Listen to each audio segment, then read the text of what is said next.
অন্যান্য বিশ্ববিদ্যালয়ের সমন্বয়কদের মাইনাস করে তোমরা 6-7 জন থাকবা, পকেট ভরবা, সুযোগ হবে, নির্বাচন হবে, তোমরা দেশ ছেড়ে ভাগবা হাসিনার মতো। হ্যাঁ, এবং ওনাদের পাসপোর্ট ভিসা রেডি আছে, এটাও আমি জানি, আমরা জানি। আমরা কিন্তু এই দেশ ছাড়বো না, তারা সবার আমাদের নেতা পালাবেন প্লেনে, তোমরা পালাবা কোনে, আমরা এটা দেখে নিব। পাসপোর্ট ভিসা রেডি করে সরকার পতনের জন্য তাদের আন্দোলনে নামানো হয়েছে, এমনই এক গোপন তথ্য তুলে ধরলেন আইনজীবী। বর্তমানে দেশের উন্নয়নের জন্য কাজ করেছে বেশিরভাগ সমন্বয়করা, তবে আন্দোলনের সময় সমন্বয়ক উপদেষ্টাদের পাসপোর্ট ভিসা রেডি আছে। আমরা কিন্তু এদেশ ছাড়বো না, ওনারা কিন্তু ছাড়বে।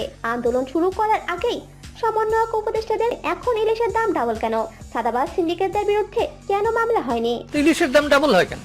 এছাড়া গোপন সূত্রে জানা সমন্বয়কদের যতটা জনপ্রিয়তা ছিল বর্তমানে তা কমতে শুরু করেছে। সমন্বয়কদের করা মন্তব্যে আইনজীবী বলেন, সমন্বয়কদের অগ্রিম পাসপোর্ট ভিসা রেডি আছে, তারা যে কেন আন্দোলন করলো আর কেনই বা সরকার পতন করলো তাই এখন আমি বললে আমার নামে মামলা দিবে, তাই এর কারণ জনগণ ধীরে ধীরে জানতে পারবে। তিনি আরো বলেন, ইলিশ চালান অন্য দেশে বন্ধ হলে